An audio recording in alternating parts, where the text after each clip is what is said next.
தேவை நெருக்க வந்ததுனால மனசுக்கு ரொம்ப சோர்வு, சோர்ந்து போன நிலைமையில இருக்கிறீங்களா? உங்களோட தான் இன்னைக்கு ஆண்டவர் பேசுகிறார். ஊழியத்துல சோர்ந்து போயிட்டீங்களா? பிசினஸ் காரியத்துல சோர்ந்துட்டீங்களா? உங்களுடைய பிள்ளைகளுடைய நினைச்சா சோர்வு வருதா? ஒன்னும் பயப்படாதுங்க. ஆண்டவர் என்ன சொல்றார் தெரியுமா? ஏசாயா 40:29 சோர்ந்து போகிறவனுக்கு அவர் பலன் கொடுத்து சத்துவமில்லாதவனுக்கு சத்துவத்தை பெருக பண்ணுகிறார். அதாவது சோர்ந்து போகிறவனுக்கு பலன் கொடுக்கிற ஒரு தேவன். நீங்க சோர்ந்து போயிருக்கீங்கல்ல, அதனால்தான் ஆண்டவர் இன்றைக்கு உங்களோட பேசுறார்.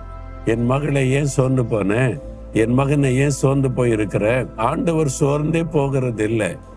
ஆண்டவர் பாருங்க, நம்ம எத்தனை முறை கொஞ்சம் அப்படியே சோர்ந்து போய் பலவீனப்பட்டு இருந்தாலும் சோர்ந்து போகாம நம்ம தாங்குகிறார், பலப்படுத்தி கொண்டே இருக்கிறார்ல. ஆண்டவர் சொல்ல, நான் ஒரு நாள் சோர்ந்து போகிற தேவன் அல்ல, நீ ஏன் சோர்ந்து போற அப்படின்னு ஆண்டவர் உங்களை பார்த்து சொல்றார். இந்த